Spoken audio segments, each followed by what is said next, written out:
भारत की केरला के रहने वाले एक लड़की को यमन में फांसी होने वाला है। सुप्रीम कोर्ट भी कुछ नहीं कर पा रहा है। इस लड़की का नाम है निमिषा प्रिया। ये लड़की यमन जाता है नर्स सीखने के लिए 2009 साल में। तब जाके उसने कुछ पैसा इकट्ठा किया। उसने सोचा एक बिजनेस सेटअप किया जाए और वहां पर यमन का एक लॉ था, वही का लड़का का लेकर बिजनेस सेटअप किया जाए, क्योंकि वहां पर आप प्रॉफिट को अकेला नहीं बाहर ले जा सकते हो। और उसने और भी बताया है, उस लड़के ने इस लड़की के साथ कुछ असॉल्ट किया था और गलत काम करने की कोशिश किया था और उनके पासपोर्ट भी छीना गया था। और उसके बाद और भी बताया उसने कि वो यमन से उनको इंडिया नहीं जाने दे रहा था क्योंकि उनको पासपोर्ट छीना गया था। जब इस लड़की भारत आने के लिए जिद कर रहा था तब भी नहीं दे रहा था।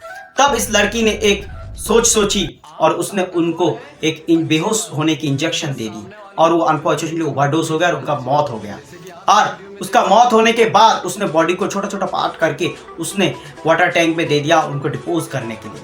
जब पुलिस को यह पता चला, उनको अरेस्ट किया और उसको अरेस्ट करने के बाद ही उनको फांसी देने के लिए तैयार है।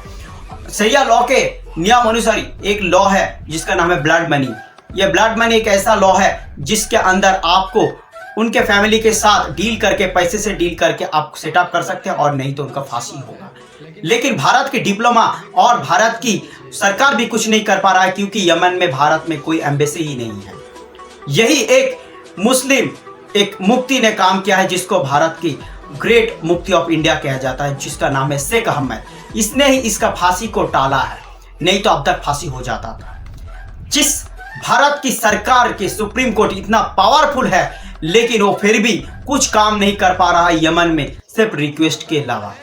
इसी तरह साफ सुथरा कंटेंट के लिए प्लीज सब्सक्राइब कर लीजिए और हमें सपोर्ट कीजिए। आपका सपोर्ट हमारी जरूरत है।